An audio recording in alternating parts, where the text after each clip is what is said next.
दोस्तों, मैं आपके लिए हर हफ्ते बड़ी मेहनत से डरावनी हॉरर स्टोरी बनाती हूँ। अगर आपको रोमांचक और स्पाइन चिलिंग कहानियाँ पसंद है तो हमारी जेपी हॉरर स्टूडियो चैनल को ज़रूर सब्सक्राइब करें और हर हफ्ते नए हॉरर का मज़ा लें। शहर से दूर घने जंगलों के बीच एक पुरानी स्कूल खड़ी थी। दीवारें टूटी हुई, खिड़कियां बिना शीशे की और चारों तरफ अजीब सी खामोशी। लोग कहते थे रात को वहां से किसी के हंसने की आवाज आती है।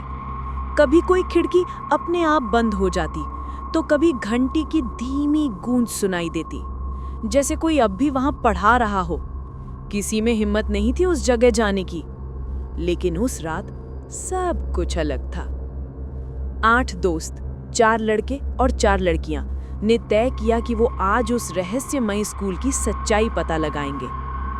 मध्यरात्रि के बाद पार्टी का शोर धीरे धीरे खामोशी में बदल गया। लाइट धीमी पड़ी, बाहर हवा पेड़ों की टहनियों को हिला रही थी और बातचीत का रुख डर की ओर मुड़ गया। चलो स्कूल में चलते हैं, किसी ने कहा। दूसरे हंसते हुए बोले, अगर वहां कुछ है तो आज देखी जाएगा। उसी पल लाइट झपक कर बंद हो गई। टूटी खिड़की से आती चांदनी का एक टुकड़ा कमरे में गिरा और उसी पल वो सब निकल पड़े उस जगह की ओर जहां से लौटने की कोई कहानी कभी सुनाई नहीं दी। कार धीरे धीरे टूटे हुए गेट के सामने आकर रुकी। चारों तरफ सन्नाटा इतना गहरा था कि अपनी सांसें तक भारी लग रही थी। सबने एक दूसरे की ओर देखा और तय किया कि स्कूल की जांच जोड़ों में होगी। 10 मिनट में वापस यहीं मिलते हैं, पहली लड़की ने कहा।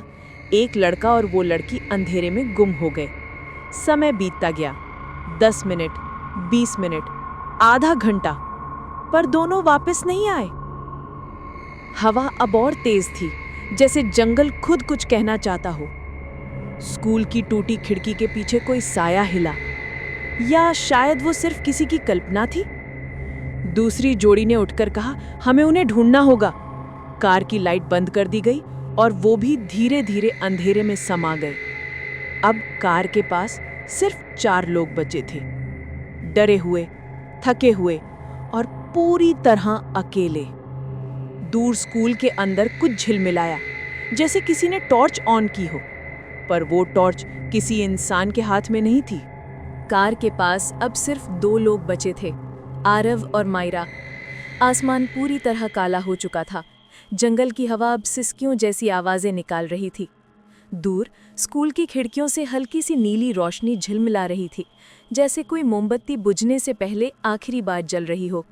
मायरा ने कांपती आवाज में कहा, आरव, सब चले गए, कोई वापस क्यों नहीं आया? आरव ने गहरी सांस ली, फिर बोला, शायद वो अंदर किसी रूम में फंस गए होंगे। चलो देखते हैं। अगर सुबह होने तक हम नहीं लौटे तो कम से कम कोई सच्चाई तो पता चलेगी। दोनों धीरे धीरे कार से बाहर निकले। चारों तरफ सिर्फ पत्तों की सरसराहट थी, लेकिन वो सरसराहट मानो फुसफुसा रही हो, मत जाओ।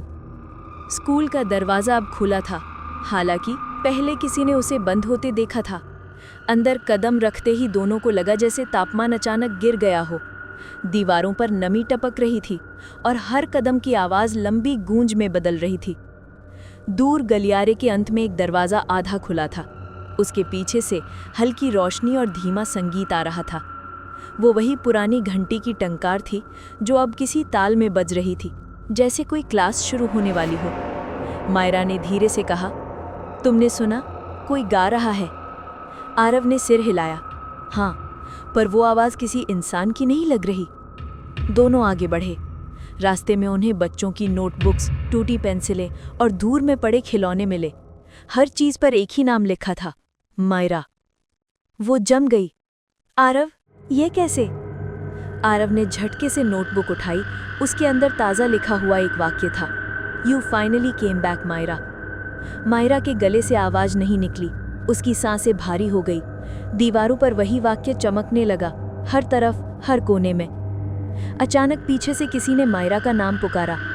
वो आवाज़ बिल्कुल उसकी जैसी थी। वो पलटी, सामने वही 8 दोस्तों में से एक खड़ा था, लेकिन उसकी आंखें सफ़ेद थीं और उसके मुंह से धीरे धीरे खून टपक रहा था।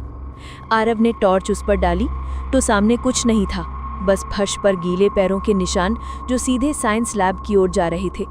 दोनों ने कांपते कदमों से वहां जाने का फैसला किया। दरवाजा खोला, अंदर वही 8 कुर्सियां रखी थी।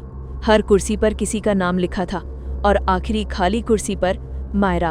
आरव ने चीखते हुए उसका हाथ पकड़ा, यहाँ से निकलो, पर दरवाजा अपने आप बंद हो गया। दीवारों पर बच्चों की हंसी गूंजने लगी। धीरे धीरे वो हंसी चीखों में बदल गई। मायरा के कानों से खून बहने लगा और उसकी आंखों में वही सफेदी भरने लगी जो बाकी सबकी थी। आरव ने पीछे हटने की कोशिश की, पर जमीन गीली थी और वहां से हाथ निकलकर उसके पैरों को पकड़ने लगे।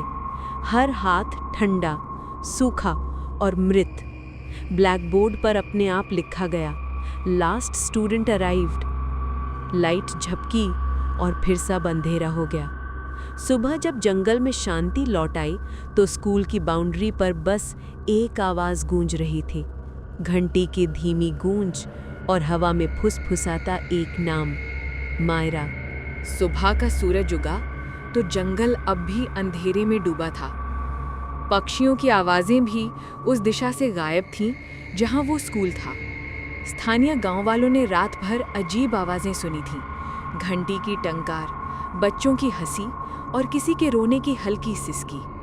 सुबह जब पुलिस पहुंची, गेट खुला हुआ था, जैसे किसी ने जानबूझकर बुलाया हो।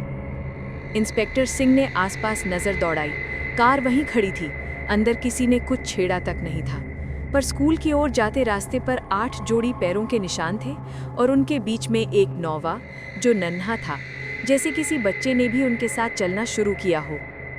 दरवाजा अंदर से खुला पड़ा था, सामने वही पुरानी दीवारें, टूटी कुर्सियां और ब्लैकबोर्ड, लेकिन आज वहां कुछ नया था। ब्लैकबोर्ड पर लिखा था, अटेंडेंस 100%, स्कूल नेवर क्लोजेस। एक कांस्टेबल ने डरते डरते कहा, सर ये सब कैसे हो सकता है? कल रात तो यहाँ कोई नहीं था। सिंह ने गहरी सांस ली। मुझे याद है, ये स्कूल 30 साल पहले बंद हुआ था। सबने चौंक कर देखा। सिंह ने आगे बताया, 1989 में यहाँ एक टीचर थी, मिसेज अरुणा मेहता। बहुत सख्त पर बच्चों से बहुत प्यार करती थी। एक दिन स्कूल में आग लगी, पूरा क्लासरूम जल गया, अंदर 20 बच्चे और वो टीचर, कोई नहीं बचा। कांस्टेबल ने धीरे से पूछा, पर सर ये 8 लोग जो गायब हुए? बाहर अचानक आसमान पर बादल छा गए, सूरज की रोशनी गायब होने लगी, जैसे कोई अदृश्य परछाई फिर से रात को बुला रही हो। हवा में ठंडक बढ़ गई और पूरा माहौल अंधेरा सा हो गया। लग रहा था रात फिर से लौट आई है। सिंह ने टॉर्च आगे बढ़ाई। दीवार पर पुराने नाम उभरे हुए थे। जलन के निशानों में हर नाम के आगे लिखा था प्रेजेंट, और सबसे नीचे हल्के लाल रंग में लिखा था, मेरा न्यू एडमिशन। मतलब, एक कांस्टेबल कांपते हुए बोला, वो अब उनमें से एक बन गई? अचानक स्कूल के अंदर से वही घंटी बजी, 3 बार, साफ और भारी आवाज में। कमरे की हवा ठंडी पड़ गई। सिंह ने अपनी टॉर्च उठाई और गलियारे की ओर बढ़े।